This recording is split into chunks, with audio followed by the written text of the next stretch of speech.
एक समय की बात है, प्राचीन भारत की रहस्यमय भूमि में भगवान विष्णु नाम के एक बुद्धिमान और दयालु देवता रहते थे। ये कहानी भगवान विष्णु के बारे में है और इसकी शुरुआत एक कहानीकार द्वारा उत्सुक और जिज्ञासु बच्चों के एक समूह के साथ इस जादुई कहानी को साझा करने से होती है।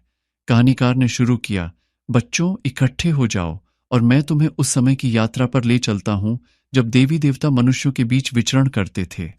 भगवान विष्णु हिंदू देवों में सबसे शक्तिशाली और पूजनीय देवताओं में से एक थे। जब कहानीकार ने आगे कहा, बहुत समय पहले दुनिया में एक बड़ी चुनौती पैदा हुई थी। हिरण्याक्ष नाम का एक राक्षस अविश्वसनीय रूप से शक्तिशाली हो गया था और उसने पृथ्वी को अंधेरे और अराजकता में डुबो दिया था। उसने पृथ्वी पर कब्जा कर लिया था, पृथ्वी और इसे ब्रह्मांडीय महासागर के पानी के नीचे छिपा दिया।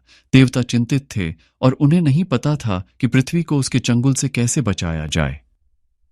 एक दिन कथावाचक ने बताया, हिरण्याक्ष के भाई हिरण्यकशिपु ने अपने भाई की मृत्यु का बदला लेने की कोशिश की। उसने भगवान ब्रह्मा से एक वरदान प्राप्त किया जिसने उसे लगभग अजेय बना दिया।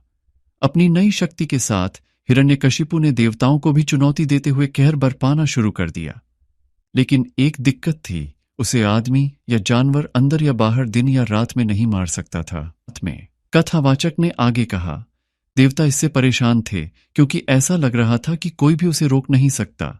लेकिन भगवान विष्णु ने अपनी अनंत बुद्धि और अपनी रचनाओं के प्रति प्रेम के साथ एक रास्ता ढूंढ लिया। उन्होंने एक अनोखा रूप धारण किया, आधा आदमी और आधा शेर, जिसे नरसिम्हा के नाम से जाना जाता है। इस रूप ने उन्हें वरदान की शर्तों को पूरा करने की अनुमति दी। वह न तो पूरी तरह से मनुष्य था और न ही जानवर, और वह न तो शाम को प्रकट होता था, न दिन में और न ही रात में। उत्साह के साथ कहानीकार ने बच्चों के लिए एक ज्वलंत चित्र चित्रित किया। नरसिम्हा के रूप में भगवान विष्णु ने हिरण्यकशिपु का सामना किया। दोनों के बीच एक भयंकर युद्ध हुआ और अंत में नरसिम्हा की जीत हुई। वह गोधूलि के समय महल में एक खंभे से उभरा और रख दिया। हिरण्यकशिपु उसकी गोद में था। अपने तेज पंजों से उसने राक्षस को हरा दिया और साबित कर दिया कि सबसे कठिन वरदान भी दैवीय इच्छा को नहीं रोक सकता। बच्चे कहानी से मंत्रमुग्ध हो गए, उनकी आंखें आश्चर्य से चमक उठीं। कथाकार ने मुस्कुराते हुए कहा, और वह मेरे प्यारे बच्चों, भगवान विष्णु के बारे में कई अविश्वसनीय कहानियों में से एक है।